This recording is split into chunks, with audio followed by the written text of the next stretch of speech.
हमने 1 महीने तक लंच में भी और डिनर में भी ऑमलेट खाया।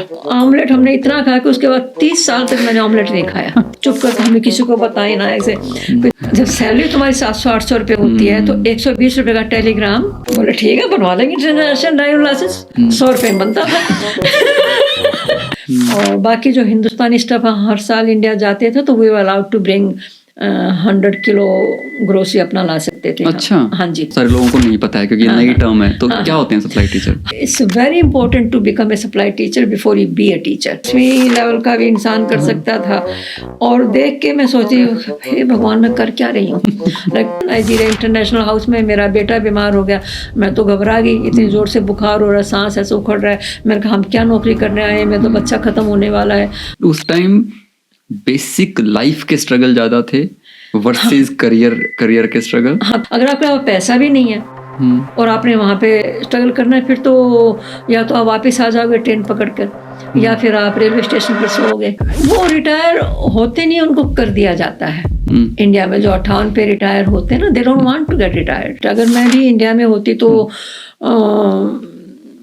मैं भी 1-2 नौकर रखती, माया रखती, बस बैठ के टीवी देख रहे होते या व्हाटएवर। इंडिया के अंदर रिटायरमेंट होम को नाम दे रखा है लाइक वृद्ध आश्रम type. So we need good retirement homes in India for sure. 60s के बाद जो लाइफ की प्रायोरिटीज क्या रह जाती हैं? पहले अपने बच्चे पालते, बच्चों के बच्चे पालो 100%।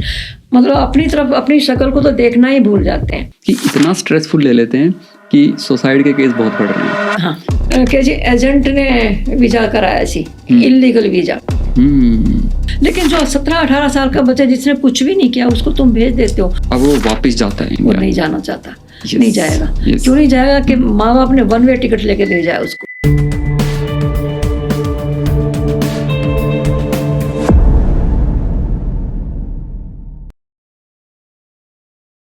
निर्मला डांगी जी, राम राम। नमस्कार जी, राम। अब एक चीज मेरा ना बड़ा पेट बन गया है राम राम वर्ड ना। मेरी कुछ ऐसे वीडियो भी थे जो वायरल हुए, तो मेरे ख्याल से ऑडियंस समझ गई होगी जैसे मैंने राम राम बोला कि पक्का मेरा गेस्ट जो हरियाणा से है। तो शुरुआत वहीं से करेंगे। और शुरुआत करने से पहले मैं चाहता हूँ कि ऑडियंस को ना एक डिस्क्लेमर दे दूँ पहले ही, क्योंकि हरियाणा के लोग जो हैं बड़े सीधी बात करने में विश्वास रखते हैं। तो अगर कोई कच्चे दिल का बैठा हो और ओफेंड होने लिए बैठा हो तो भाई देखियो ना। तो सबसे पहले आपका बहुत बहुत स्वागत है मेरी इस Hindi talk show CSA talks के अंदर आपका। और आज वीकेंड पे आपने टाइम निकाला, उसके लिए आपका बहुत बहुत धन्यवाद। Thank you. तो शुरुआत करते हैं निर्मला जी की। आई नो यू पर्सनली, कुछ सालों से जानता हूँ मैं, और क्योंकि आपके हस्बैंड जो डॉक्टर डांगी हैं उनसे मैं अपनी इनिशियल ईयर्स में यहाँ मिला था। तो आई नो कि आप बहुत साल पहले ओटावा आए थे, लेकिन मैं फिर भी थोड़ा सा पीछे से शुरू करूँगा कि इंडिया में आप हरियाणा से हो। तो पहले तो ये बताओ कि कौन सी डिस्ट्रिक्ट, कौन से शहर या कौन से गांव से हो? मेरे फादर गवर्नमेंट जॉब में थे, तो उन दिनों रोहतक डिस्ट्रिक्ट में गांव पड़ता था। लेकिन हमारे फादर ने भी बहुत साल पहले गांव छोड़ दिया था, because he is graduate from Lyallpur से World War II के टाइम में। ओके, मतलब पढ़ी लिखी फैमिली से बिलोंग करते हो? You can say so, yes जी। और हमारी मदर के मतलब मेरे ननिहाल इधर होते हैं, दिल्ली के पास एक गांव है बाजिदपुर।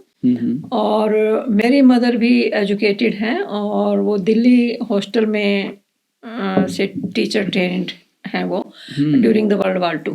वाह जी वाह।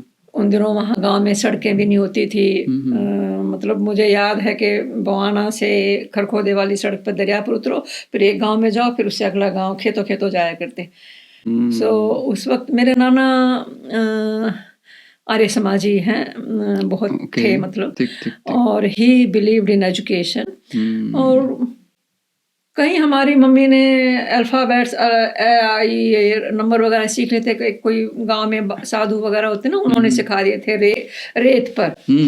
रेत ऐसे करके उस पे सिखाना शुरू कर दिया और उन्होंने सीख लिया। नाना ने देखा कि भाई लड़की का इंटरेस्ट है पढ़ाई में। सो हमारे नाना को कहीं से पता चला कि एक गांव है, रोना गांव है, वहाँ पे रेजिडेंशियल स्कूल है लड़कियों का, अंग्रेज़ों के ज़माने में। तो मम्मी को वहाँ भर्ती करवा दिया। उनको 100 तक की गिनती आती थी और आई सारे आते थे बस। और ग्रेड 4 में उनको लिया और कोई एक ट्यूशन 5वीं 6ठी क्लास की लड़की को ट्यूटर लगा दिया। मम्मी ने 4थी क्लास पास कर ली और 5वीं में मम्मी फर्स्ट आई। अरे क्या बात है। हाँ फिर हमारे पता चला उनको कि दिल्ली में जो है स्कॉलरशिप मिलता है लड़कियों को, तुम दाखिल करो। तो नाना उनको दिल्ली ले गए। दरियागंज में कोई स्कूल था, वहाँ 8 रुपये स्कॉलरशिप मिलती थी। सो हमारी मदर ने ग्रेड 8 के बाद वहाँ टीचर ट्रेनिंग के 2 साल होते थे। She was a trained teacher from there. और फिर उन्होंने उनकी जैसे शादी वादी की। और हमारे फादर लायलपुर से एग्रीकल्चर ग्रेजुएट। ओके, तो मतलब कि आपकी पढ़ाई लिखाई तो फिर अच्छे लेवल तक गई होगी। यू कैन से सो। हम 5 बहनें हैं। तो पिताजी की जैसे जॉब थी शहरों में ही होती थी, छोटे शहर थे। और हम लोग 5 बहनें, एक भाई है। और हम लोग सब हाईली एजुकेटेड हैं। हमारी बड़ी सिस्टर एम.ए. है, मैं एम.ए. हूँ। और मेरी एक और सिस्टर है छोटी, वो PhD है। उससे छोटी है वो MSc करके she became a joint director in Haryana. और सबसे छोटी डेंटिस्ट है। तो आपने एम.ए. इंडिया में करी थी? इंडिया में सब। ओके, थोड़ा फास्ट फॉरवर्ड करते हैं चीज़ों को। तो अच्छा, आपकी मैरिज कौन से ईयर में हुई थी? 1976। 1976। ओके, तो यानी कि आप शादी के बाद ही आप लोग इंडिया से बाहर निकले? शादी के बाद 5 साल बाद। हाँ। तो सबसे पहले कनाडा ही आए थे या किसी और देश में? नहीं, हम गए थे अफ्रीका में, एक कंट्री है कैमरून। हाँ। तो हम पहले कैमरून गए थे। मेरे हस्बैंड को कोई कॉन्ट्रैक्ट मिला था, कोई यूएनओ का प्रोजेक्ट था जो इंटरनेशनल क्रॉप रिसर्च इंस्टीट्यूट से था रिसर्च के लिए। And we went there.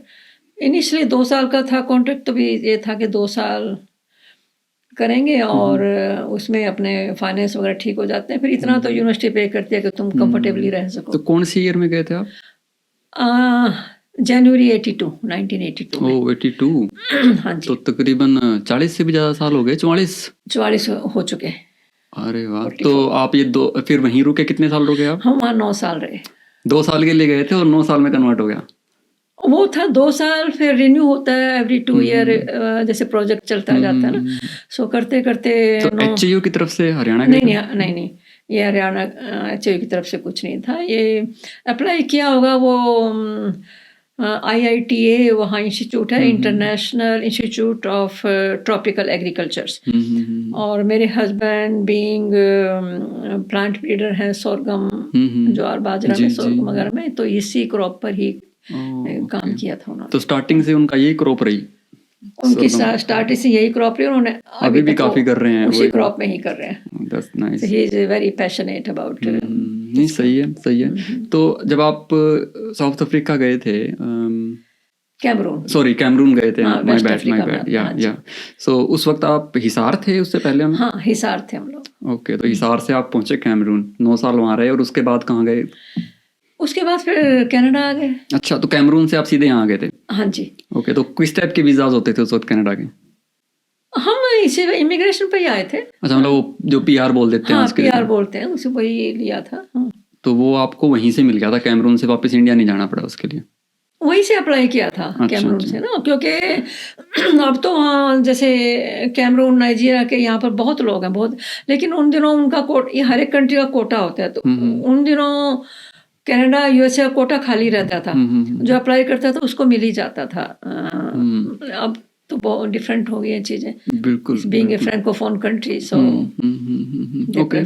तो आपका यहाँ जो आना हुआ था, उसके बाद सिटी कौन सी थी? मतलब कौन से प्रोविंस में लैंड करे थे? हम यहीं आए थे, सीधा ओटावा? हाँ जी। अच्छा जी। तो यानी कि 82 में आप वहाँ गए, 9 साल। 91 में यहाँ आ गए थे आप? 91 में हम यहाँ आए थे। और तब से ओटावा के अंदर ही हो? तब से ओटावा में ही। That's great. तो थोड़ा सा यहाँ पर टाइम लगाते हैं कि आपका करियर है उसने कैसे शेप लिया। क्योंकि आपने बोला आपने MA और M.Ed की हुई थी इंडिया में। MA B.Ed M.A. M.Ed की हुई थी। तो अफ्रीका में भी आपने काम करा था? नहीं, मैंने नहीं किया। ओके। और यहाँ आने के बाद? मैंने ना इंडिया में किया ना अफ्रीका में किया टीचिंग में। एक्चुअली टीचिंग में मेरा कोई इंटरेस्ट था ही नहीं। अच्छा। कभी भी। हाँ, I never wanted to be teacher. लेकिन जैसे पेरेंट्स, उन दिनों कोई ज़्यादा और कोई ऑप्शंस भी नहीं थे लड़कियों के लिए ना। या तो टीचिंग कर लो या मेडिकल कर लो।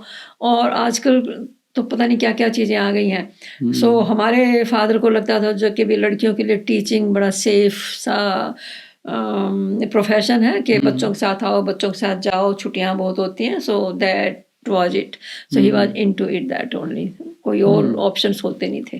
ओके। हाँ, तो तो वो करते गए, एडमिशन दिलवाते थे, हम पढ़ते चले गए, कोई बात नहीं जी।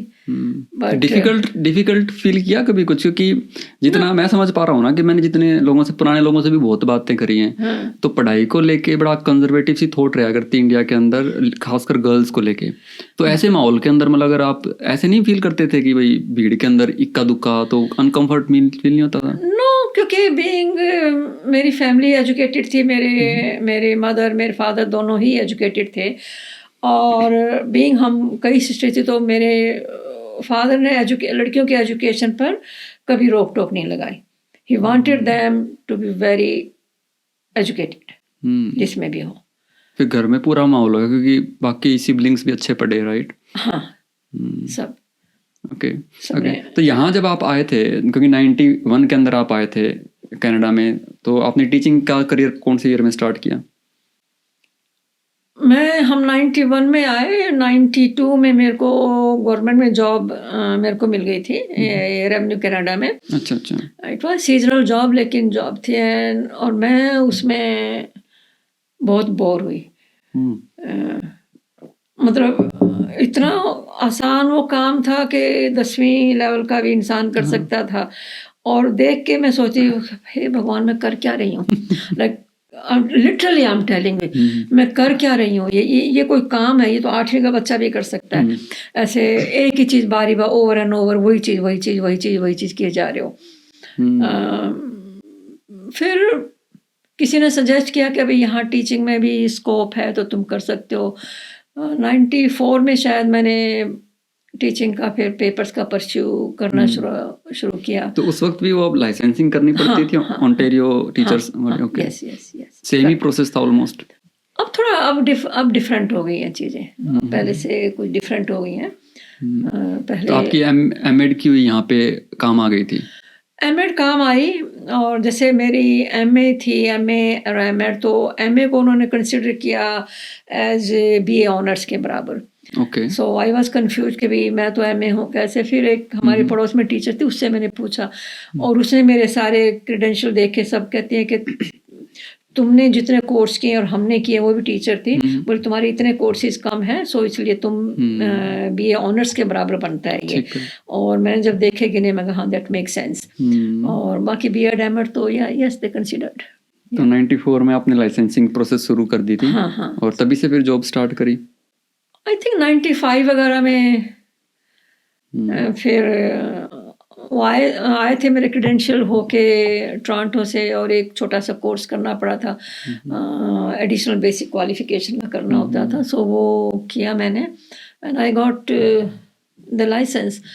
और उन दिनों कोई इंटरव्यू वगैरह और कुछ नहीं होता था, बस हमने अप्लाई किया, and I got in the system. लेकिन उन दिनों बहुत मुश्किल होता था, क्योंकि आजकल तो ऑटोमेटेड सिस्टम होता है कॉल्स का और सबका है, लेकिन उस वक्त जो प्रिंसिपल या वाइस प्रिंसिपल खुद फ़ोन करते थे बुलाने सप्लाई टीचिंग के लिए। अच्छा। तो यहाँ ना थोड़ा सा एक टाइम लगाते हैं, क्योंकि I understand supply teacher word, लेकिन बहुत सारे लोगों को नहीं पता है, क्योंकि नई टर्म है। तो क्या होते हैं सप्लाई टीचर? हाँ, तो सप्लाई टीचिंग होता है कि इंडिया में तो ये सिस्टम नहीं है, जैसे कोई भी टीचर्स हैं, किसी टीचर ने छुट्टी लेनी है किसी वजह से, जो पर्सनल रीजन से दे कैन नॉट कम, तो उसकी क्लास को कौन कवर करे? जैसे इंडिया में स्कूलों में ऐसा होता है कि दूसरे टीचर्स को बोल देते हैं, लाइब्रेरियन को बोल देते हैं, कोई भी, या 2 क्लासेस को मर्ज कर देते हैं। ऐसे यहाँ ऐसा नहीं होता। यहाँ पर बोर्ड में एक डाटाबेस होता है, उसमें सप्लाई टीचर्स की पूरी लिस्ट होती है, और फिर वहाँ से उनको कॉल करके बुलाया जाता है कि भी तुम ये, और वो फिर आकर वो उस क्लास को देखते हैं, और जो रेगुलर टीचर वो पूरा सारा तैयार करके जाते हैं, तुमने आज क्या काम करवाना है, क्या ड्यूटीज हैं, क्या है, एवरीथिंग। मोस्टली जो टीचिंग करियर है वो एज ए सप्लाई टीचर ही स्टार्ट होता है बेसिकली। हाँ, और शुरू में थोड़ा अजीब लगता था, लेकिन बाद में मैंने देखा कि it's very important to become a supply teacher before you be a teacher. ऐसा क्यों? ऐसा इसलिए कि हम जब बीएड कर रहे होते हैं, पढ़ाई कर रहे होते हैं, तो हमको कुछ नहीं आता। हम थ्योरिकल पढ़ाई करते हैं, जो भी है, एग्ज़ाम दिए, सब क्या पास हो गया, डिग्री होगी, ख़त्म हो गया। लेकिन असली जो टीचिंग होती है वो तभी होती है जब तुम क्लासरूम में जाते हो। और सप्लाई टीचिंग में डिफरेंट क्लासेस होती हैं, डिफरेंट टीचर्स होते हैं, डिफरेंट स्कूल्स होते हैं, किंडरगार्टन से लेके और ग्रेड 12 तक की। वहाँ पर तुम असल में सीखते हो कि भी कैसे स्टूडेंट का बिहेवियर होता है, कैसे तुम टीच करते हो, कैसे तुम लर्न करते हो। वहाँ पर तुम असलियत में तुम्हारी ट्रेनिंग होती है, कॉन्फिडेंस तुम्हारा आता है कि what you are expecting. Marks दे के जैसे इंडिया में, हाँ ये फर्स्ट क्लास आ गई, चलो जी इसको टीचर रख लो, यहाँ ऐसे नहीं होता है। You have to go, you must go through step by step process. You have to have practical, जो टीचिंग का एक्सपीरियंस होता है वो है वहाँ पर, प्रैक्टिकल टीचिंग। अच्छा, एक बात बताओ, जैसे आज के दिन अगर टीचिंग देखते हैं ना, तो मोस्टली मतलब इज अ बिग परसेंटेज जो है वो फीमेल ओन करती है टीचिंग के प्रोफेशन को। पहले भी ऐसा ही था, ये ओवर द इयर्स? पहले भी ऐसा ही था। ओके। पहले भी ऐसा ही था, क्योंकि मैं समझती हूँ कि टीचर्स फीमेल इसलिए, एक तो it's good profession for women, क्योंकि औरतों को बहुत छुट्टियां चाहिए होती हैं अपने बच्चों के साथ, उनके साथ टाइम है, घर चलाना है, तो उसमें एक पर्टिकुलर टाइम होता है, तुम उतने टाइम गए आगे, बच्चों की छुट्टी हुई, तुम्हारी छुट्टी साथ में होगी, कोई परेशानी की ज़रूरत नहीं है। और लेडीज़ में देखा जाता है कि ज़्यादा पेशेंस होती है बच्चों के साथ डील करने के लिए। It needs a lots of patience. जो गर्ल्स को लिबर्टी की अगर बात करते हैं, हाँ जी, वेस्टर्न कंट्रीज में, मतलब हम लोगों के दिमाग में तो रहता है कि इनको तो सदा से लिबर्टी थी। तो आपके अकॉर्डिंग आप यहाँ पे आए थे तकरीबन 35 साल पहले, 34-35 साल पहले। और आज की अगर वुमेन, मैं सबकी बात कर रहा हूँ, नॉट इंडियन, तो तब की वुमेन लिबर्टी वर्सेस आज की में कुछ डिफरेंस है? लड़कियां जो है यहाँ लिबर्टी यहाँ पर अच्छी है और ज़्यादा कॉन्फिडेंस है लड़कियों में, और पेरेंट्स समझते हैं बच्चों को। तब भी था वो, तब भी था, हाँ तब भी था। Like they were allowed to do what they want to do, और बच्चों में यह लिबर्टी थी यहाँ पर पहले भी, लड़कियों में। और यस, तो इमिग्रेशन जैसे आपने इतने साल पहले फेस किया था, इमिग्रेशन को फील भी किया होगा। अच्छा, पहले तो ये बताओ, कभी आपने सोची थी, सपना लिया था कि बाहर जाओगे विदेश? कभी भी नहीं? It just happened? It just actually I never wanted to go out. ऐसा क्यों? देखो, हम 70s के लोग हैं, 70s में शादी हो गई थी, तो उन दिनों बाहर जाने का कोई ऐसा होता नहीं था। कोई अगर बाहर गया तो किसी को स्कॉलरशिप मिल गया है कहीं से, तो गए, पढ़ाई करके वापस आ जाते थे। वहाँ इतना एक्सपोजर था, टीवी भी नहीं होते थे, जितना एक्सपोजर था वो इतना ही था। भी हमने कोई फिल्म देख ली, एनी इवनिंग इन पेरिस इस टाइप की, तो उसी में देखा कि क्या क्या हो रहा है। सो इतना था नहीं बाहर जाने का। अब क्योंकि एक्सपोजर ज़्यादा है, बच्चे अपने इंटरनेट पर इतना होमवर्क करते हैं, सो अब ज़्यादा कंपटीशन ज़्यादा है, because they are exposed a lot. उस टाइम नहीं था। आपको लगता है कि, जैसे एक स्टेटमेंट बोलता हूँ मैं कि आज के जो जनरेशन है ना, आज के जो बच्चे हैं, उनको इमिग्रेशन की डेफिनेशन जो है वो इंडिया में जब होते हैं ना, तभी से ही गलत पढ़ाई गई है, गलत समझाई गई है। आपको क्या लगता है? कैसे मतलब? क्योंकि जैसे उनकी एक्सपेक्टेशन इमिग्रेशन से कुछ और होती है, क्योंकि वो जान ही नहीं पाते इमिग्रेशन क्या है। मैं थोड़ा सा और रिफ्रेजिंग करता हूँ, मैं थोड़ा सा कॉन्टेक्स्ट देता हूँ आपको। जैसे फॉर एग्जांपल इंडिया में क्या होता है कि ऐसे बोलते हैं कि अगर तू इंजीनियरिंग कर ले, राइट, तू या फिर सीए कर ले, फलाना कर ले, तो 2-3 ऑप्शन के बाद या फिर तू विदेश चला जा। सो बेसिकली उसको करियर के इक्विवेलेंट रख दिया विदेश जाना, but this is just a process. वहां जाके करियर तो उसको फिर बनाना पड़ेगा, राइट? तो ये मोस्टली आज की जनरेशन के दिमाग में है कि विदेश में आ गए, वी आर सक्सेसफुल, बस एक बार चले गए, और दैट्स इट। और ऐसा सोचना तब भी था बेसिकली कि जो बाहर बहुत कम लोग जाते थे, बहुत ही कम। आपको मेरे हस्बैंड का ये कब की बात है, 80 की बात है, तो ये कॉमनवेल्थ फेलोशिप होता था, तो he got fellowship, Commonwealth fellowship का, इंग्लैंड का इनका हो गया था पोस्ट डॉक्टरेट के लिए। और एट द सेम टाइम में एक ये टेलीग्राम आया कि you are selected to be as a plant breeder, दिसे ऐसे करके, वहाँ अफ्रीका में कहीं नाइजीरिया से कोई टेलीग्राम था, और हम पता अप्लाई किया होगा कुछ है। और भूल भाल गए होंगे, आया तो हम यूँ देखे भाई ये कहाँ से आई, ये क्या चीज़ है, ऐसे करके लिटरली। और किसी ने अप्लाई किया और हम सोचते थे भी वो हमारे पड़ोसी, उन्होंने मजाक किया होगा, एक केजा नाम लिखा हुआ, चुप करके हमें किसी को बताई ना, ऐसे कि जाके पता करो, लाइब्रेरी में पता किया एक केजा कहाँ है, नाइजीरिया में एक लगोस है, लगोस में एक एरिया है केजा, वहाँ से टेलीग्राम आया है। अब हम यूँ सोचे भी है क्या चीज़, कुछ नहीं पता। फिर मैंने कहा कि भी ऐसा है कि आप जवाब तो दे दो, आगे की आगे देखी जाएगी। जवाब देना मतलब टेलीग्राम भेजना, टेलीग्राम देना मतलब 120 रुपए का। ओके। जब सैलरी तुम्हारी 700-800 रुपए होती है तो 120 रुपए का Telegram is a very big thing. समझे ना? या डिफरेंट चैलेंज। ओके। हाँ। और अभी इन्होंने, मेरे हस्बैंड बीइंग क्रेजी, तो बड़ी फैमिली से हैं, गांव से हैं, मतलब a lot of people, तो इनको लगा भी घर होना चाहिए अपना, तो घर खड़ा कर लिया, लोगों ने हेल्प कर कर घर आए, तो we had a lot of debts on us। और वो इतना जो डेट होता है वो सैलरी से तो पूरा नहीं हो सकता था बहुत सालों तक, उस टाइम ये सोचा था। एनीवे, तो उसका फिर जवाब आ गया कि अभी आप अपने पासपोर्ट बनवा लो और इंटरनेशनल ड्राइवर लाइसेंस ले लो, हम आपका कॉन्टैक्ट भेज रहे हैं। फिर और ये तो सच्ची मुची समथिंग इज हैपनिंग। फिर पता किया उन्होंने, हमारे पड़ोस में एक थे इक्रिसैट के साइंटिस्ट थे, उनको दिखाया चुपकर से, तो वो कहने लगे कि डांगी ये तो इंटरनेशनल इंस्टीट्यूट है, यू आर इंटरनेशनल साइंटिस्ट और इस अपॉर्चुनिटी को जाने मत दो। तो अच्छा जी, देखते हैं इसको। तो वहाँ से शुरू हुआ कि अब पासपोर्ट बनवाने, उन्होंने बोला कि इंटरनेशनल ड्राइवर लाइसेंस बनवा लो। अब गाड़ी हो तो गाड़ी चलानी आए तो आपको यकीन नहीं होगा, बोले ठीक है बनवा लेंगे इंटरनेशनल ड्राइवर लाइसेंस। 100 रुपये में बनता था। इंडियन स्टाइल है। हाँ, बन गए थे 100 रुपये में। हाँ, छोटे छोटे बच्चे थे तो इंटरनेशनल, और फिर पासपोर्ट बनवाना, चंडीगढ़ जाना, we did not have money. अच्छा, पासपोर्ट भी नहीं था तब तक आपके पास? ना, किसको पासपोर्ट चाहिए? मतलब पासपोर्ट किसको चाहिए इंडिया में ना? ये बात भी ठीक है, उस वक्त तो वैसे। हाँ, वहाँ पर तो पासपोर्ट के लिए अप्लाई करना और हर चीज़ के लिए पैसा चाहिए, and we did not have money at all. तो घर की चीज़ें बेचना शुरू की धीरे धीरे, सब कुछ है, पैसे ले लिए बाद में देने के लिए।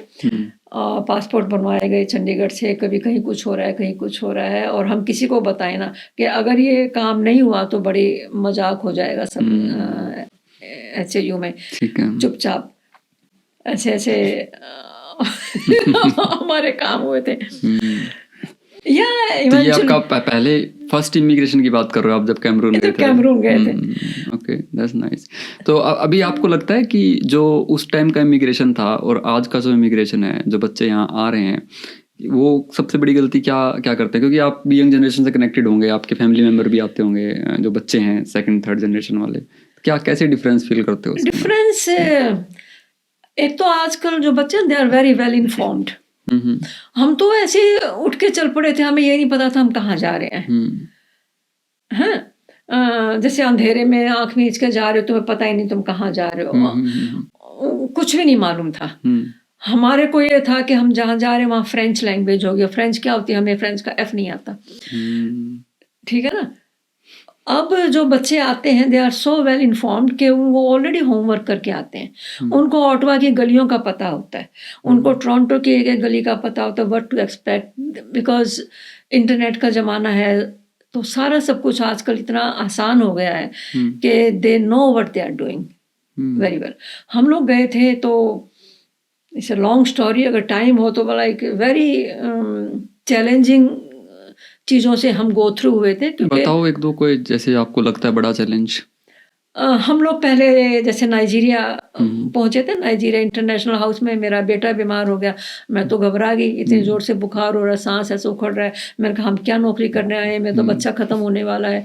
और रात को 12 बजे उठ के इंटरनेशनल वो इंस्टीट्यूट में कि डॉक्टर को फ़ोन किया, वो डॉक्टर को बुलाया क्लिनिक में। वहाँ से फिर उसके बाद बहुत ही फाइनेंशियल, फिर लैंग्वेज का चैलेंज था हमारा। हमको कैमरून जैसे भेजा, किसी तरह से लड़ते गिरते पड़ते पहुँचे वहाँ पर।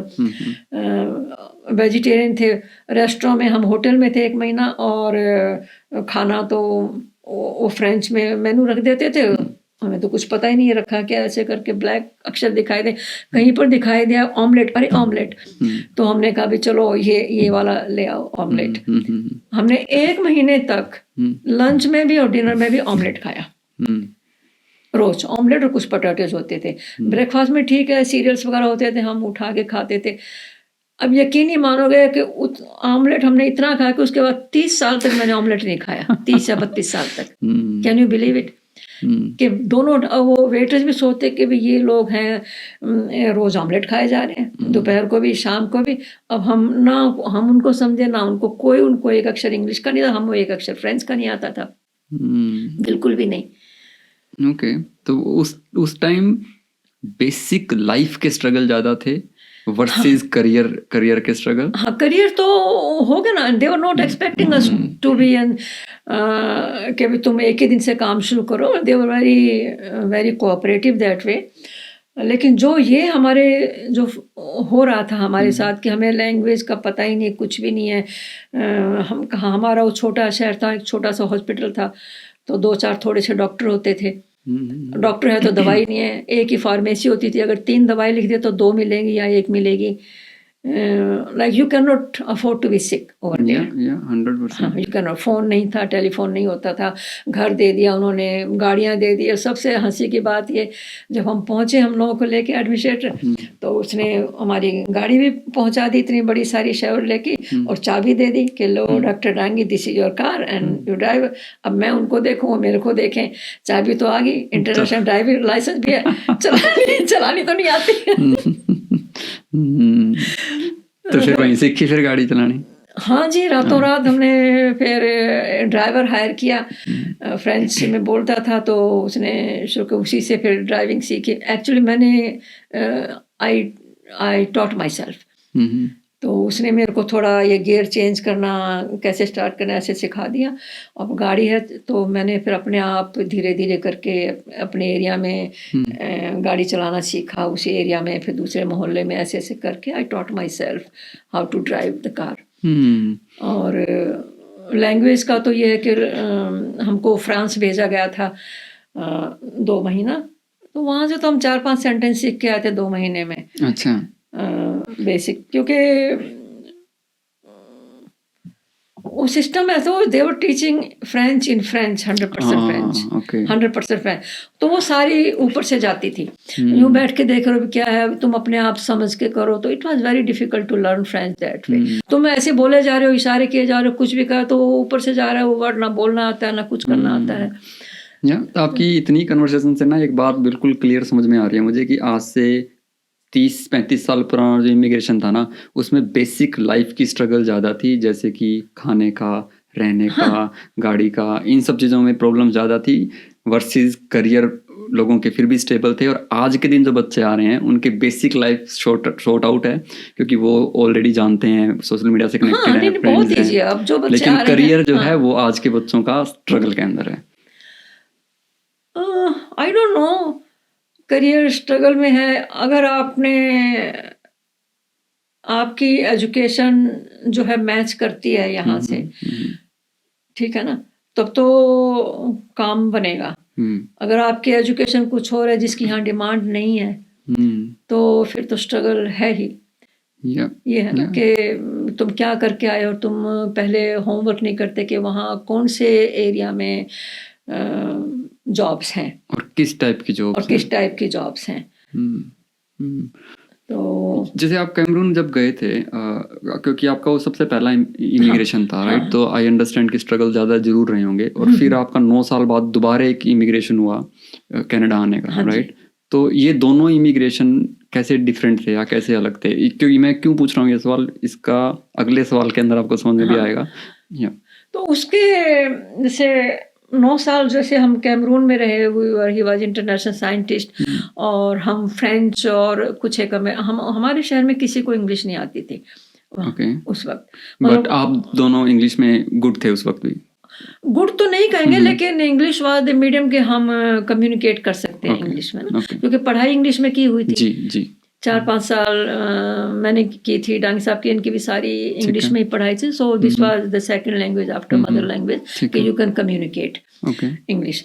फिर धीरे धीरे जैसे फ्रेंच राइट लेफ्ट से पिक करनी शुरू तो फ्रेंच भी हमको आ गई वहाँ से। So when we came I was speaking more French than English. English मुंह में नहीं चढ़ती थी लेकिन फ्रेंच में फ्लुएंट हो गए थे। ओ कमोदिया आन एंग्ले से मतलब फ्रेंच वाज बेटर। और यहाँ फ्रेंच थी तो फिर यहाँ आके फिर इंग्लिश का धीरे धीरे होके back to English and French.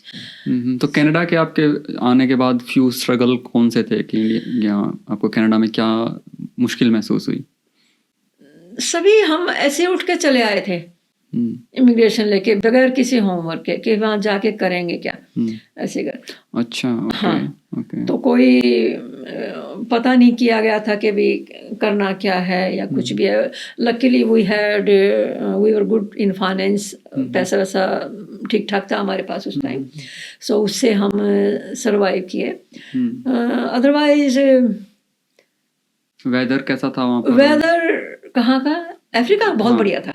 और यहाँ एकदम ठंड में हाँ वहाँ बहुत अच्छा वेदर था।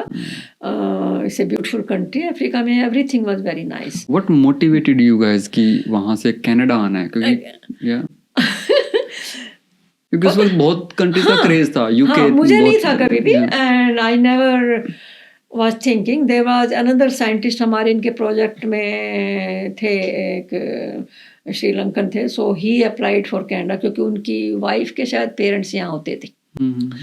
तो कहते हैं कि डांगी तू भी कर दे। अप्लाई कर दिया और मैं करती भी हमें कनाडा नहीं जाना, हमको इंडिया जाना है। यहाँ से जाने के बाद ना क्योंकि he had the job in India. हमने घर ले लिया था गुड़गांव में, सब कुछ इंडिया, बैक टू इंडिया ही जाना था बेसिकली हमको, यहाँ और कहीं नहीं जाना था। तो कहते नहीं ठीक है अप्लाई कर देता हूँ, कौन सा होएगा कौन सा होता है। और फिर इंडिया चले भी गए थे एंड इवेंचुअली फिर वो उनका आ गया लेटर वगैरह। तो कहते चलो जाके करके पेपर वर्क करके आ जाएंगे। So we came like this and फिर कहते हैं कि नहीं अब हम यहीं रहेंगे।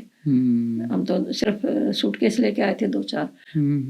तो ऐसे क्योंकि मैंने क्वेश्चन आपको इसलिए पूछा था कि क्योंकि इंडिया से आप लोग बाहर निकले अपॉर्चुनिटी को लेके, उसके बाद आप कैमरून में भी 8-9 साल रुके और फिर कनाडा आए और इस बार कनाडा के अंदर आप लोग 35 साल रुके हो। हाँ। तो इट मीन्स कि कनाडा में ऐसा क्या चेंज आया कि आपको यहाँ सेटल होने का मन हो गया?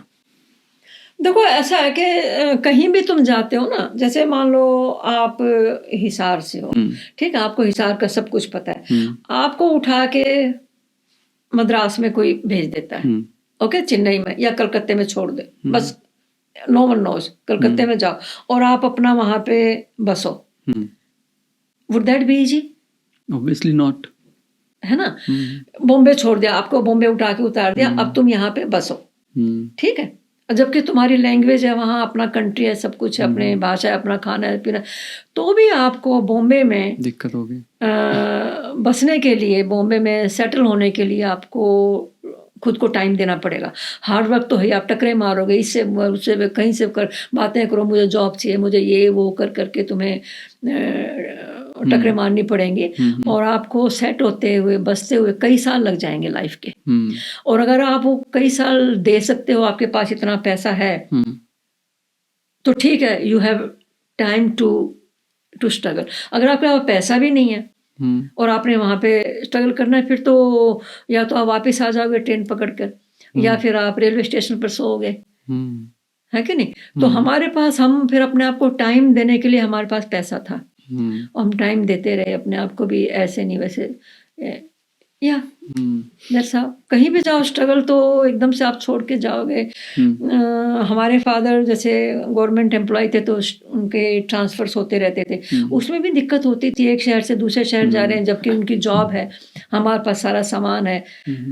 और जब नए शहर में जाते हो तो किसी को नहीं जानते आप। तो कनाडा में इतना लंबे टाइम रुकने का क्या रीजन रहे होंगे कुछ आपके? बस ऐसे ही होता है कि अब एक तो इंडिया से कनेक्शन छूट जाते हैं, 9-10 साल ऑलरेडी हो चुके थे, कॉन्ट्रैक्ट से कनेक्शन छूट जाते हैं।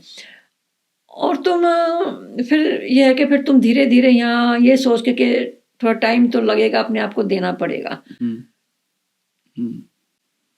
बस ऐसे फिर इंसान, और हम ही नहीं और भी बहुतों से करते हैं, उनके साथ भी वो भी ऐसे ही चले के भी। फिर उसके बाद इंडिया में कनेक्शन, वापस जाओ, हम पहले माँ बाप को छोड़ के बाहर आते हैं, कई साल इतने में देखो तो पेरेंट्स ही जाना शुरू कर देते हैं। 91 में आप आए थे यहाँ पे as a PR kind of like immigration बोलते थे उसको, और सिटीजन कब बने आप? 95 में। Okay okay, that was a quick journey. तो उसके बाद तो फिर आदमी सोचता है कि भाई हाँ, यहीं के हो गए। क्योंकि जैसे ही 3 साल वो उनके दिन पूरे हुए, उन्होंने अप्लाई कर दिया सिटीजनशिप के लिए, और 8-9 महीने में जैसे होता है सिटीजनशिप हो गया। टॉक को थोड़ा सा होल्ड करते हैं। मैं थोड़ा सा ना यहाँ के वेदर के बारे में बात करना चाहूँगा, क्योंकि मैं भी बहुत ज़्यादा पुराना कनाडा में नहीं आया हूँ। ऑल्दो मेरा इमिग्रेशन पहला 17 साल पहले हुआ था, पर मैं स्कॉटलैंड में था उससे पहले। तो यहाँ पर आज के दिन ना, जैसे मेरे पेरेंट्स अभी रिसेंटली आए हैं हफ्ता 10 दिन पहले, तो उनके एंगल से मैं समझ सकता हूँ कि उनको कितना डिफिकल्ट महसूस हो रहा है, क्योंकि टेम्परेचर इतना डाउन है, देन स्नोफॉल, एक स्टॉर्म आ गया है इसके बीच में। तो उस वक्त तो वेदर जो था और ज़्यादा हार्श था 30-35 साल पहले, और जो रिसोर्सेज थे वो इससे 10% भी नहीं थे।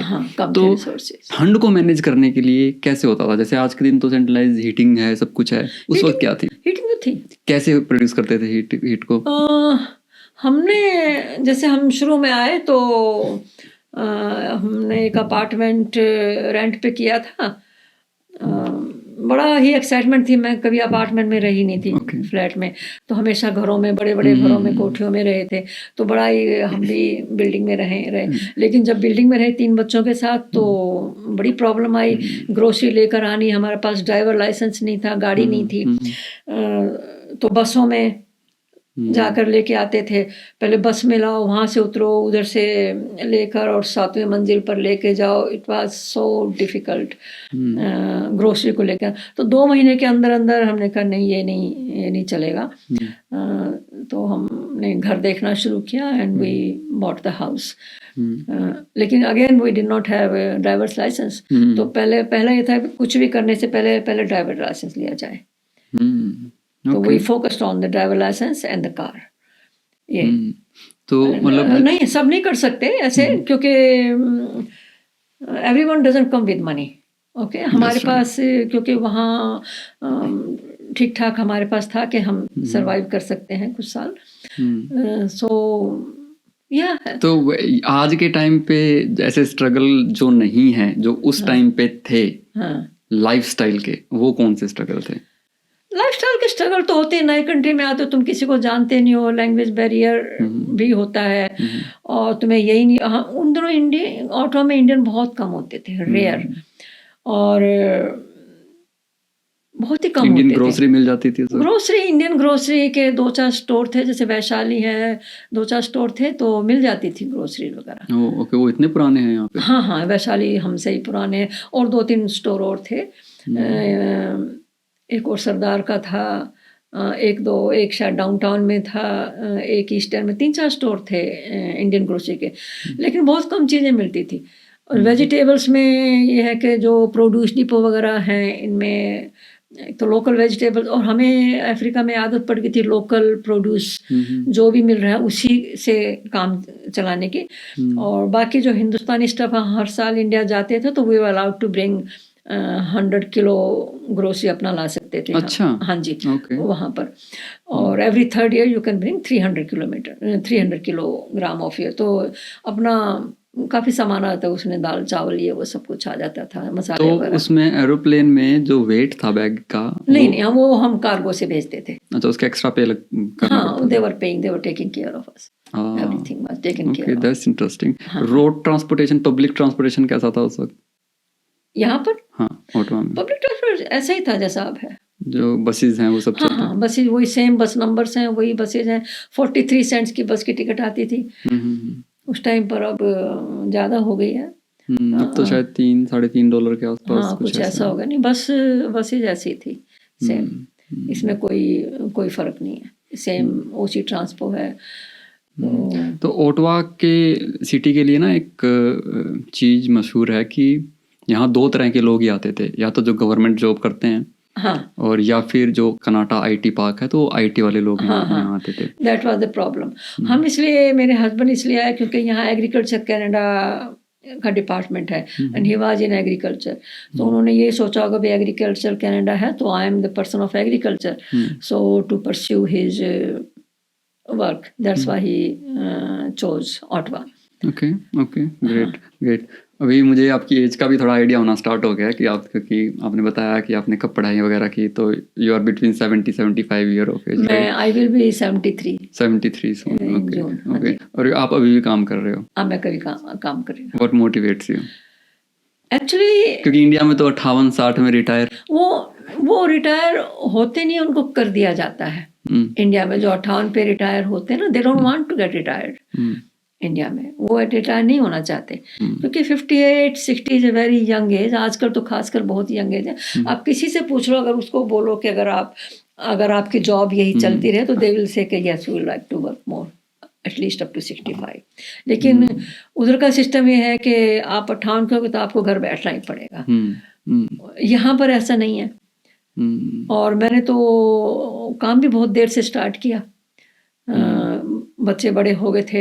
बेसिकली 2006-7 से मैंने ज़्यादा काम शुरू किया, उससे पहले कम करती थी। काम मैं करती रही हूँ हमेशा, ऑफ एंड ऑन हमेशा। तो आपने काफ़ी टाइम तक supply, as a supply teacher मैं सप्लाई ही हूँ, अभी भी सप्लाई टीचर। ओके, तो कुछ लिबर्टी बनी रहती है उसमें? लिबर्टी बनी रहती है उसमें ना। सो दैट्स अनदर एंगल, क्योंकि लोगों को लगता है कि जब तक परमानेंट जॉब नहीं हो जाती है कि हम सेटल नहीं हुए। तो इस सोच को कैसे सोचते हो आप? आपके दिमाग में कभी नहीं आई ये बात? आई डोंट नो, इतना मेरे को करियर का इतना शायद था भी नहीं, प्रेशर भी नहीं था, कोई खास ज़रूरत भी शायद नहीं थी। एंड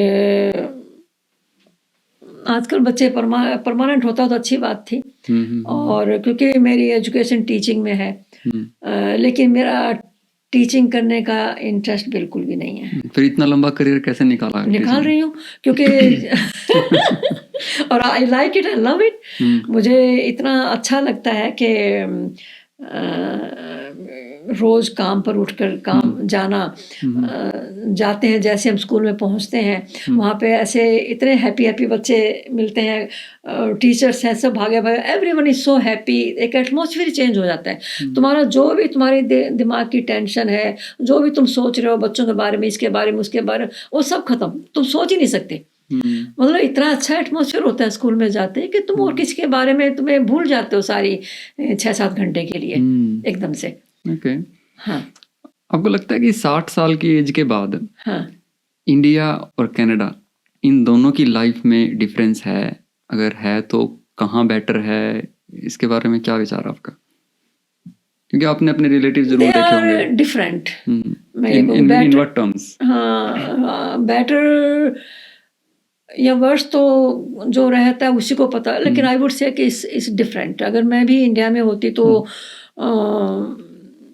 मैं भी 1-2 नौकर रखती, माया रखती, बस बैठ के टीवी देख रहे होते या वट एवर कर रहे होते। जैसे कभी कभी मन होता है कि बैठे रहो। शुरू में जब आई थी तो 1 साल बड़ा मेरा डिफ़िकल्ट निकला है। 1 साल तो बहुत ही ज़्यादा डिफ़िकल्ट, क्योंकि अफ्रीका में थे, मेरे पास सर्वेंट्स होते थे, घर बड़ा था। घर तो चलो बड़ा छोटा कोई बात नहीं, मेरे बच्चे हॉस्टल में थे, एक ही बच्चा था। अब 3 बच्चे भी यहाँ आ गए, जॉब भी करनी पड़ रही है और घर का भी सारा मेरे सिर पर आ गया है, और ग्रोसरी भी, मतलब सारी चीजें एक साथ हमने तो कभी की नहीं थी लाइफ में।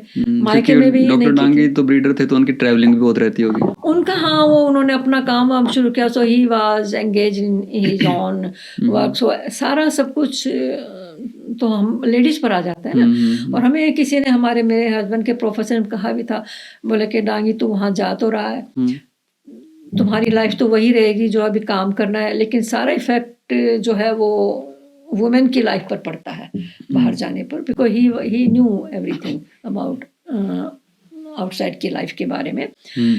तो तब हमने भी सोचा भी वुमेन की लाइफ पर क्या इफेक्ट पड़ेगा। लेकिन जब आए तो देखा पड़ा। कभी कभी मन होता कि भी जैसे इंडिया में था कि मेरा पराठा खाने को मन है, सरन पराठा ला रहे, नहीं अभी नहीं, थोड़ी देर में बना के लाना, फिर दोबारा आ रहा है कि चाय ले, मतलब वो एक लग्जरी लाइफ जो होती है ना, वो बहुत मिस की। भूखी रहती थी मैं ही ग्रोसरी लेके आऊँ, मैं ही ग्रोसरी अंदर रखूँ, मैं खुद ही ग्रोसरी को फ्रिज वगैरह में खुद ही काटूँ, मैं खुद बनाऊँ। जब तक बने तब तक मूड खराब। हाँ, खुद ही खाओ, खुद प्लेट रखो, खुद ही धो, मतलब कभी ये तो कभी हुआ ही नहीं था ना लाइफ में। शादी से पहले भी नहीं हुआ था, बाद में भी नहीं हुआ जी, था। तो ये आप बता रहे हो जब यहाँ आए थे तब फील करते थे? साल भर तक तो मेरी बहुत मुसीबत थी। तो आज कैसा फील करते हो इन चीज़ों के बारे में? अच्छा हुआ ऐसा, या फिर आज भी वही फीलिंग है कि सर्वेंट होते तो मजा आता? जस्ट वांट टू नो, क्योंकि मुझे लगता है कि आज से 15-20 साल बाद हम भी इसी एज में जाने वाले हैं, तो फिर धीरे धीरे तुम ऑर्गेनाइज हो जाते हो। होता कोई तो अच्छा लगता है। मैं जैसे इंडिया जाती हूँ, सिस्टर्स के पास रहती हूँ, उनके पास like you are having a luxury life, के भी सुबह उठने से पहले चाय आ गई है, फ़ोन पर बता दो आज क्या खाना है, तो हाँ जी आज ये बना दो, आज वो बना, नीचे से ऑर्डर किया और जो चीज़ बनकर आ रही है। Yeah, if you want luxury, yeah, of course they have the luxury life. Okay great। लेकिन at the same time थोड़ी सी यूजलेसनेस भी फील अब यूजलेसनेस फील होती कि मैं कर क्या रहे हैं सारा दिन। You are not doing anything, कर क्या रहे हो, like in terms of purpose of life, और हाँ मतलब तुम कर क्या रहे हो, कुछ भी नहीं। इंटरेस्टिंग, थोड़ा और बताओ इस बारे में कि ये सोच। जैसे अभी लास्ट ईयर मैं किसी पर्पज से गई थी और मुझे होते होते काफ़ी टाइम लग गया, 2-2.5 महीना में रही वहाँ पर। या लग्जरीज थी, खाना बना मिल रहा है, बोर हो रहे हैं, चल चलते हैं शॉपिंग क्या थोड़ा शॉपिंग कर लो, किस लिए कर लो, जो चीज़ हम यहाँ यूज भी नहीं करें कर लो, पैसा है शॉपिंग कर लो, बाहर खा लो, ये कर लो। तो वो डिफरेंट है टाइम पास होना यहाँ पर। और ख़ासकर मेरी जो भी मैं जॉब करती हूँ, that gives me life, gives me life, is making me very active. कि सुबह उठकर जैसे ही मैं कपड़े पहनती हूँ अपने स्कूल में जाने के, अपने जूता पहना, तो मेरी चाल ही डिफरेंट हो जाती है एकदम से। यू आर थिंकिंग मुझे कहाँ जाना है, ये टक टक टक टक टक टक करके इट बिकम्स टोटली डिफरेंट। या तो दैट मीन्स कि कहीं ना कहीं आफ्टर 60-70 की एज यहाँ बेटर है for your life. Then again depends on everyone, like how you where you feel comfortable. अब मेरे जो फ्रेंड ग्रुप है सभी मेरी ही एज के हैं हम आसपास, and we are all working and we like to work, we love our work. Okay, that's great. कभी कभी मन होता है भी खाना बनाया होता, अरे आज ये करने को नहीं मन है, यस ओके। जैसे जब यंग होते हैं ना और जब हम करियर की तरफ मतलब ग्रोथ की तरफ बढ़ रहे हैं, तो हमारे अंदर एनर्जी भी बहुत होती है, हमारा सोशल सर्कल अच्छा बनता है, हम गेट टुगेदर्स करते हैं, पार्टीज करते हैं, सब कुछ करते हैं, और यहाँ तो ज़्यादा है वो चीज़ें, राइट? तो ये एज के साथ साथ कैसे बदलती हैं चीज़ें? ये मेंटेन हो जाती हैं later in the age as well?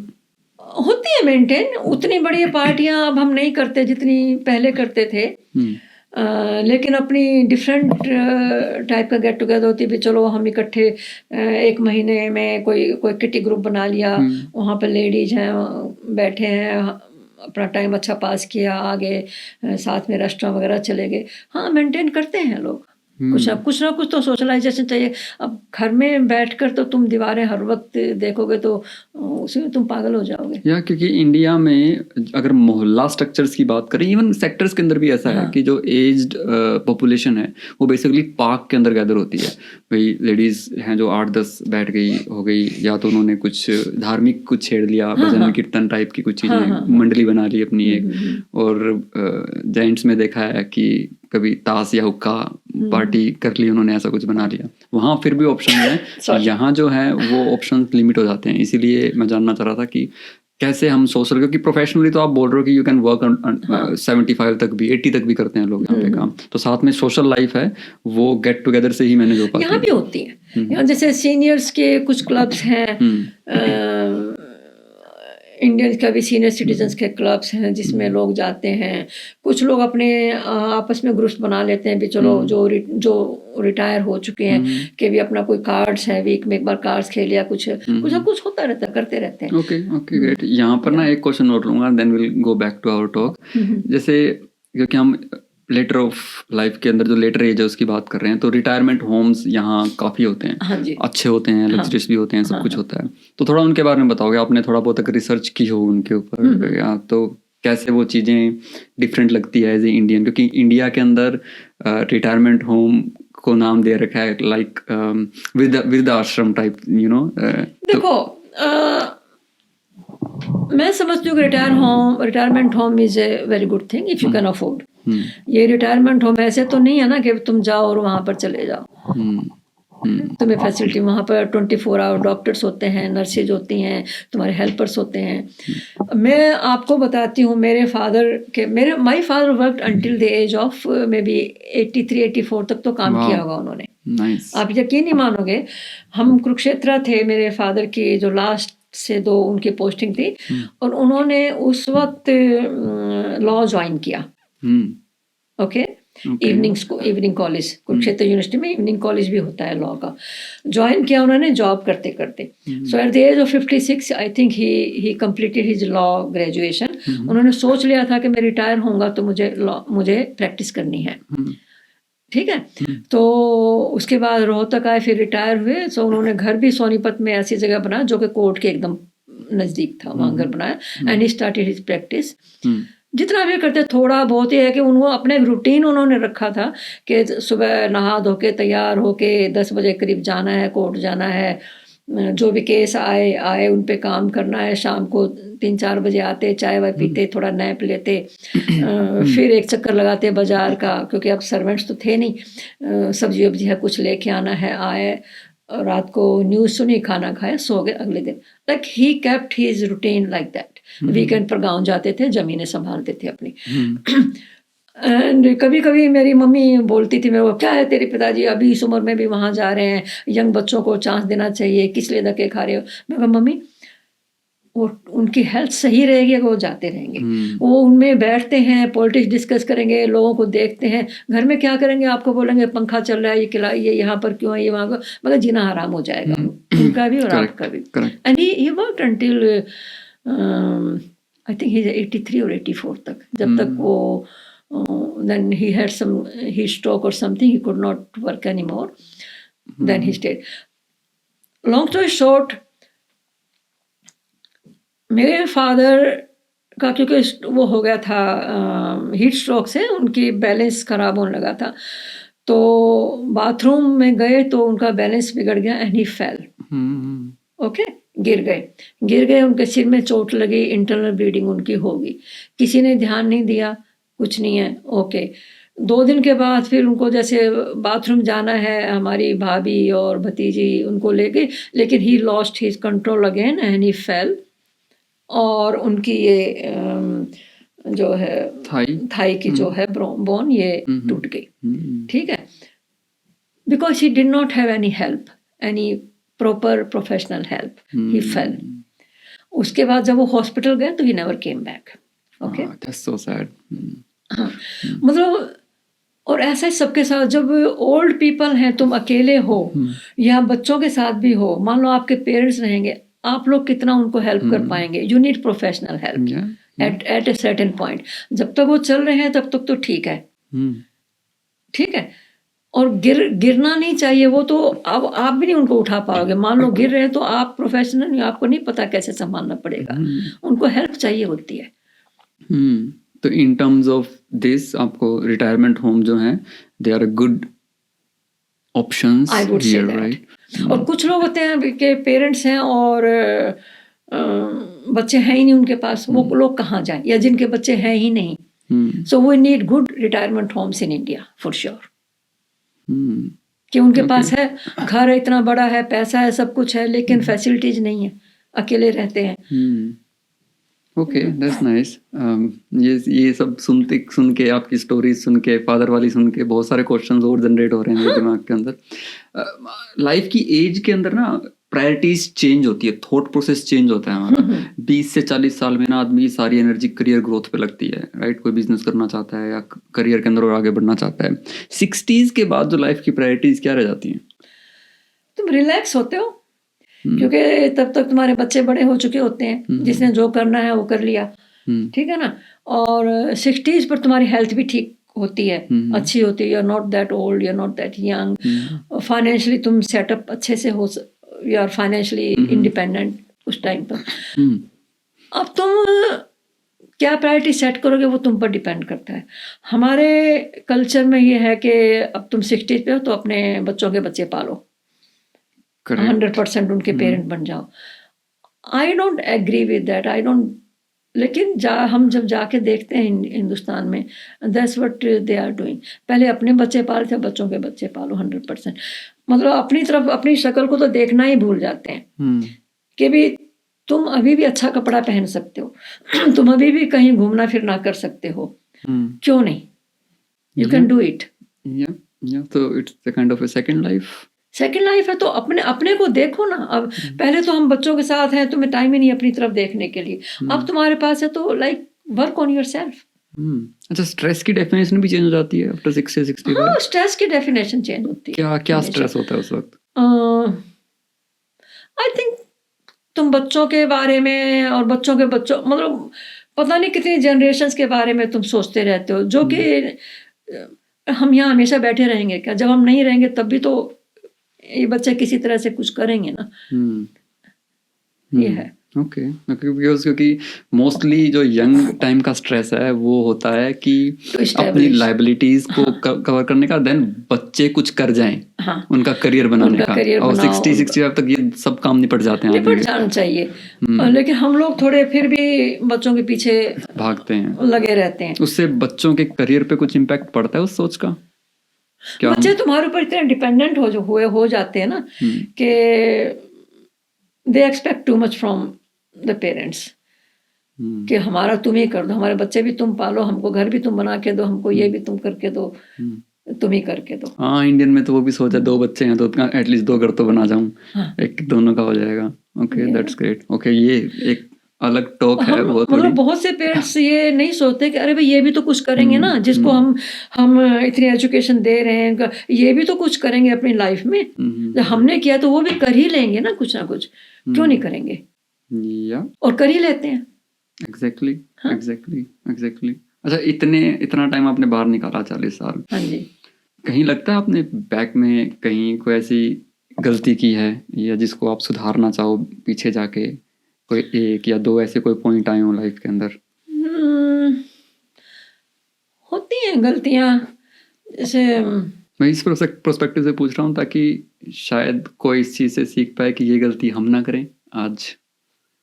I don't no, I think इंसान सोचता कुछ है और जरूरी नहीं कि वही हो जैसा तुम सोच कर चलते हो, ये है ना। सो ऐसा हमेशा नहीं होता, कभी होता है कभी नहीं भी होता, जरूरी नहीं है। और गलतियां तो होती रहती हैं, मैं उनको ज्यादा गौर नहीं करती हूँ ज्यादा। होगी, अब आगे चलो। और लकीली मेरे हस्बैंड भी ऐसे ही हैं, कहते हैं कि भी आगे चलो, जो भी है आगे चलो। नहीं, बेस्ट है वैसे, आगे चलना तो ये बिल्कुल बेस्ट है। अच्छा, हरियाणा में ही आपका लगभग टाइम बीता था यहाँ आने से पहले, राइट? तो वहाँ के कल्चर से भी कनेक्टेड हो गए होगे काफी, और वो यहाँ आने के बाद एकदम छूट गया होगा क्योंकि आप बोल रहे हो। एक्चुअली हम हरियाणा में थे ना, हम शहरों में ही पैदा हुए हैं सब बहन भाई, सिटीज में ही। गाँव में जाते थे छुट्टियों में, नानी के पास चले गए, दादी के यहाँ चले गए, उतना ही था। That was it. और फिर अफ्रीका गए, वहाँ भी कोई इंडियन कोई भी नहीं था हम जहाँ पर थे। और ज़्यादा मैंने अपने कल्चर को यहाँ आकर, when they were no Haryanvis, हम अकेले थे, एक और फैमिली थे, दे आर नो मोर, उनकी डेथ हो गई, बड़े एल्डरली कपल होते थे। तो मैंने हरियाणवी लैंग्वेज यहाँ आके बोलना शुरू किया है। हाँ, मतलब मैं ऐसे नहीं बोलती, मेरा accent was totally city accent. I would not be able to speak any Haryanvi. हमारी सिस्टर्स हैं, वो तो बोल ही नहीं पाती हैं, बिल्कुल एक अक्षर भी नहीं बोल पाती हैं, क्योंकि हम कभी रहे ही नहीं हैं। हम हमेशा हमारे जो नेबर्स में, यूजुअली मैं अकेली ही होती थी, कॉलेज में थी अकेली जाट लड़की थी, स्कूल्स में थी मैं अकेली ही जाट लड़की होती थी, कोई भी नहीं था। सो हमारे आसपास सब पंजाबी हैं, बनिया हैं, दूसरे ही लोग होते थे, जो है फ्रेंड्स में भी है, कोई था ही नहीं, हम ही अकेले होते थे उस वक्त। तो उसका इफेक्ट अपने लैंग्वेज पर, एक्सेंट पर पड़ता है बहुत है। लेकिन I don't know, for some reason ever since I came to Canada I become more Haryanvi. Okay, that's good. तो यानी कि ऐसा कुछ हो गया कि स्टिल लाइक आपका जो इनिशियल फेज ऑफ लाइफ है वो हरियाणा में बीता था, हाँ। एंड देन दूर हो गए उन चीज़ों से, एंड देन वापस हरियाणा के रूट्स को पकड़ रहे हैं. बिल्कुल. That's good. और just like that, not planned or anything, बस ऐसे ही. Okay okay. अब मैं ज़्यादा हरियाणी बोलती हूँ, हरियाणी में गाने भी गाती हूँ, हरियाणी गानों पे डांस भी कर लेती हूँ. वेल या बातें करते करते लगभग 1 घंटा बीत गया हमको. सो लास्ट सेक्शन में एंटर करेंगे हम, एंड प्रोबेबली आई नो कि आपके पास टीचिंग का भी काफ़ी एक्सपीरियंस है. टीचिंग के ऊपर हम कभी किसी और एपिसोड में फिर से बात करेंगे, क्योंकि आज के दिन ना काफ़ी सारे बच्चे ऐसे हैं जो टीचिंग में करियर बनाना चाहते हैं, पर इन्फॉर्मेशन थोड़ी सी लिमिटेड है. तो फॉर श्योर हम किसी दूसरे एपिसोड में बात कर सकते हैं. तो पॉडकास्ट को अंत करें उससे पहले लास्ट सेक्शन में कुछ हल्के फुल्के सवाल आपसे करते हैं. आपको इमिग्रेशन जो अभी लोग बच्चे आ रहे हैं नए, वो स्ट्रगलिंग फेज के अंदर है, ऐसा एहसास है आपको? हाँ. ओके. तो वो आप मतलब अगर उनको कोई राय देनी हो कि वो कैसे क्योंकि मैं क्यों पूछ रहा हूँ, मैं आपको एग्जांपल देता हूँ थोड़ा सा ताकि आप सोच पाएँ उस बात को, कि इतना स्ट्रेसफुल ले लेते हैं कि सुसाइड के केस बहुत बढ़ रहे हैं. हाँ. यहाँ आने के बाद बच्चों के. मेरी अभी पिछले हफ्ते एक वैंकूवर में किसी फ्यूनरल होम वाले से बात हो रही थी, वो इंडियन था, क्योंकि किसी की डेथ हो गई थी तो मैं अरेंज करवा रहा था वहाँ पे उनका. तो ही सेड कि अभी 1.5 महीना बीता है इस साल का, और अभी तक 15 बॉडीज इंडिया भेज चुका है वो. राइट. तो क्यों हो रहा है ऐसा, आपको क्यों लगता है? वो इसलिए, जैसे मैं आई माइट बी रॉन्ग, इसलिए हो रहा है. एक तो कंपटीशन बहुत हो गया है, और लोगों को एक दूसरे की खबरें बहुत होने लगी हैं. पहले जैसे हम आए तो किसी को पता ही नहीं था कौन गया कौन आया ऐसे, लेकिन अब है इनका बेटा चला गया, उसकी बेटी चली गई, वो चला गया, और हम पीछे रह गए. भेड़ चाल. हाँ, हम पीछे रह गए. भेड़ चाल नहीं, हम पीछे रह गए. वे कौन सी रेस में भाग रहे हो तुम, कहाँ पीछे रह गए? तो हम भी और इनका तो जो चला गया वो तो आगे निकल गया, जो रह गया जो चला गया उसके बारे में सोचते वो कर क्या रहा है, is it how he is doing. मैं देख रही हूँ कि जब हम फर्स्ट टाइम 80s में थे, फ्रांस गए थे, तो उन दिनों हिंदुस्तानी लोग सिर्फ दिखते थे, एयर इंडिया की फ़्लाइट होती थी ना, तब एयरपोर्ट पर ही दिखते थे. बाकी तुम सिटी में जाओ, किसी भी मॉन्यूमेंट पर जाओ, तुम्हें हिंदुस्तानी कोई नहीं दिखता था ही नहीं. Then something like 25 years ago, कुछ सालों के बाद हम गए बीच में. पहले तो हमेशा जाते थे. तो देखूं तो ये अपने 18, 19 साल के लड़के हर जगह भागे फिर रहे हैं, वो चीज़ें बेच रहे हैं, कुछ रहे हैं. अरे इतने ये हिंदुस्तानी कहाँ से आ गए? और बीइंग क्यूरियस, तो मैंने पूछा भी तुम ऐसे कैसे, कहाँ से भागे फिरते हो, कहाँ से आए हो? कि जैसे पंजाब तो आए हैं. तुम आए कैसे? ना तुम्हें लैंग्वेज आती है, ना कुछ आता है, ना पढ़े लिखे हो. कि जी एजेंट ने वीजा कराया सी, इलीगल वीजा. डंकी सिस्टम नहीं, they came with the visa, airport से आए. तो ये सब मिले होते हैं आपस में. अच्छा. तो बोले, मैंने पूछा, मैं कहा कितने पैसे? कि 3 लाख. 2000 में 3 लाख रुपए वाज अ बिग अमाउंट. ठीक है. मैं कहा 3 लाख रुपए देकर तुमने वीजा लिया? कहते हाँ जी, इलीगल वीजा लिया. बस फिर तुम कैसे आए? कि जी उन्होंने हमको आगे सारे मिले हुए, उन्होंने सानू कढ़ा दिता, निकाल दिता यहाँ से, कि वहाँ से वीजा लगवाया. They are all channelled. फिर यहाँ एयरपोर्ट से उनको इमिग्रेशन से निकालना भी उन्हीं का काम है सबका. और फिर मैं कहा, फिर कहते फिर आगे आगे हमारे लोग होते हैं, और हम फिर मैं कहा भी तुम्हें ये पुलिस नहीं पकड़ती? कहते पकड़ते हैं, फिर छोड़ देते हैं हमारे को. इंटरेस्टिंग है. ये 2000 की बात आप बता रहे हो? 2000 की है. अभी जैसे मेरे बच्चे गए थे फ्रांस, तो कह रहे थे कि मम्मी वहाँ फ्रांस में, पेरिस में जितने भी कॉर्नर स्टोर्स हैं वो सब हिंदुस्तानियों के हैं. मैं कहा वो जो ये 2000 में आए थे वो स्ट्रगल कर करके, कहते अभी हम हिंदुस्तान तो नहीं जाते. मैंने कहा तुमने 3 लाख रुपए क्या? कहते नहीं जी, हम फिर भी बहुत बचा लेते हैं, वहाँ से ज़्यादा कमा लेते हैं ऐसे करके. अरे लेकिन इंडिया नहीं जा सकते. कैसे? अब ये जो बच्चे आते हैं 18 साल के, हिंदुस्तान, अपने यहाँ इंडिया में क्या है कि बच्चों को कुछ भी नहीं सिखाते हैं. मतलब उनसे कोई काम नहीं करवाते, खासकर लड़कों से तो बिल्कुल भी नहीं, और लड़कियों से भी कुछ नहीं काम कराते. उनको कुछ भी नहीं आता, क्योंकि मम्मी ने सब कुछ दे देना है, सब कुछ. फिर उनको तुम कुछ भी बेच कर, गिरवी रख के, जो भी करके पैसा इकट्ठा करते हो, 25-30 लाख रुपए, आई डोंट नो हाउ मच, और उनको जी तुमने भेज दिया, किसी भी चीज़ में एडमिशन करवा देते हैं. जहाँ भी एडमिशन मिल गया. करवा दिया, उनको इस जंगल में भेज दिया उनको। अब वो उनके ऊपर प्रेशर है बच्चों के ऊपर कि हमारे माँ बाप ने, मेरी फैमिली में मेरे हमारे एक क्या लगा वो भतीजे का बेटा उसने अपनी पूरी जमीन बेचकर और बेटे को ऑस्ट्रेलिया भेजा। लकीली वो ऑलरेडी उसके बाद डिग्री थी इंडिया में, तो पोस्ट ग्रेड के लिए वहाँ गया, तो ठीक ठाक मेरे ख्याल से अब तो कनाडा में आ गया। लेकिन जो 17-18 साल का बच्चा जिसने कुछ भी नहीं किया उसको तुम भेज देते हो, उस पर प्रेशर है, पढ़ाई का ही प्रेशर है, खाना खाने का है, उसको फिर अपना रेंट का भी है, घर भी रहना है, आना भी है, जाना भी, उसका कोई सोर्स ऑफ इनकम नहीं है, कुछ भी नहीं है, सब कुछ उसको करना है जो उसने कभी नहीं किया था। और फिर उनको ये प्रेशर कि अगर मैं फेल हो गया तो मेरे पेरेंट्स ने जिसने अपनी ज़मीन घर रख के पैसा 30-35 लाख दिया है, तो उन पर ये प्रेशर के भी, तो वो क्या, एंड दैट्स व्हाट हैपेंस। ये एक अच्छा पॉइंट है। हम इसी पॉइंट के ऊपर ही हमारी बात को स्टॉप करेंगे। जो बच्चा यहाँ आ गया एक बार, आने के बाद उसको रियलाइज हो गया 6 महीने में, साल में या 1.5 साल के अंदर कि भैया यहाँ मेरी दाल नहीं गलने वाली है, this is not my cup of T. अब वो वापस जाता है, वो नहीं जाना चाहता, नहीं जाएगा। क्यों नहीं जाएगा? कि माँ बाप ने 1 वे टिकट लेके भेजा है उसको। तो इस चीज को हम कैसे नॉर्मलाइज कर सकते हैं? इस चीज पे कुछ पॉइंटर हैं आपके पास कि क्या चीज बच्चे को सोचनी चाहिए कि हम इस चीज को नॉर्मलाइज कर दें, क्योंकि आधी प्रॉब्लम वहीं सॉल्व हो जाएंगी। बच्चे नहीं सोचते ना, बच्चों को सोचने नहीं दिया जाता। प्रेशर बच्चों को तो, जैसे वो मूवी थी ना 3 इडियट्स, देखी होगी, कि बच्चों तो पैदा होते हो इसको तो मैं इंजीनियर बनाऊंगा। बच्चों को कहाँ सोचने दिया जाता है? मेरे को सोचने दिया गया था कि मैं बीएड करूं और एमएड करूं ना। आप लिख दिए गए आपका हाँ बस ठीक है, अब बीए हो गई। और मैं तो दिन संडे को कपड़े धो रही थी तो पिताजी आए, बोले चल वहाँ किसी प्रोफेसर से मिलना है। मेरे को उठा के ले गए, पता चला HOD से मिलवाया, इंटरव्यू हो गया मेरा, एमए में दाखिला कर दिया, एमए में जाना शुरू कर दिया रोहतक में। इसी तरह से बीएड है, उन्होंने पिताजी ने अपना फॉर्म फिल किया, वहाँ चलो चलते हैं, तो कहते ये इंटरव्यू है, इंटरव्यू दो, बीएड में हो गया। फिर एमएड में भी ऐसे कर दिया। I did not want to, I was not asked. नहीं पूछा जाता था, ना पहले पूछा ना अब पूछा जाता है।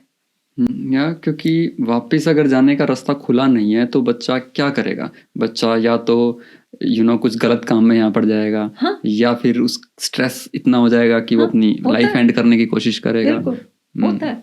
और खासकर जब हाई स्कूल के बाद या तो उसको तुम तैयार करो, उसको खाना भी बनाना सिखाओ, उसको सफाई भी करवानी सिखाओ। अब हम लोग जैसे एक आध एक्स्ट्रा घर होता है, हम स्टूडेंट्स को, खासकर इंडियन स्टूडेंट्स को हम रेंट पर नहीं देते, क्योंकि उनको रहना ही नहीं आता, उनको सफाई नहीं करनी आती, उनको सिंक नहीं साफ करना, कुछ भी नहीं आता उनको। जो इंडिया से आए हैं बच्चे, दे डोंट नो एनीथिंग, नहीं आता उनको। फिर उन पर यही प्रेशर है कि भाई, वही सेम प्रेशर कि भी माँ बाप ने इतना पैसा, इतनी मुश्किल से पैसा। और दूसरा ये है कि जो बाहर हम आते हैं, जो वो मिडिल क्लास के ही लोग होते हैं जो अपने बच्चों को भेजते हैं। लोअर मिडिल के बस का है नहीं। अपर मिडिल को, अपर को जरूरत नहीं है, क्योंकि उनके ऑलरेडी बिजनेसेस हैं, फैक्ट्रीज हैं, जो भी, वो क्यों आएगा बाहर ना। वो पढ़ाई करने के लिए आते हैं, तरीके से आते हैं, फिर वापस जाके अपना बिजनेस संभालते हैं, जो भी है। तो बीच वाले हैं, वो अपनी सिचुएशन से, अपने हालात से निकलना चाहते हैं वहाँ से किसी भी तरीके से।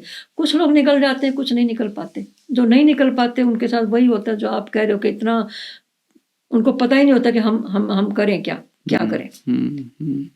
हाँ, वो भी प्रेशर है अभी। मतलब ये ना सिचुएशन बेस्ड है सब चीज़ें। अगर बच्चा वापस चला जाए ना तो शायद माँ बाप भी उसको बोलेंगे तूने हमारे 50 लाख भी डुबवा दिए, 40 लाख डुबवा दिए।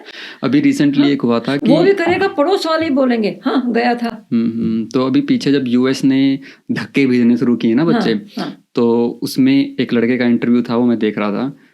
वो डंकी के रास्ते पहुंच रहा था वहाँ पे, और वो नहीं एंट्री कर पाया और उसको डिपोर्ट कर दिया गया वहाँ से। और उसकी माँ के साथ, हरियाणा का था वो, उसका वीडियो था एक, वो मैंने अपने पोस्ट पे भी डाला था।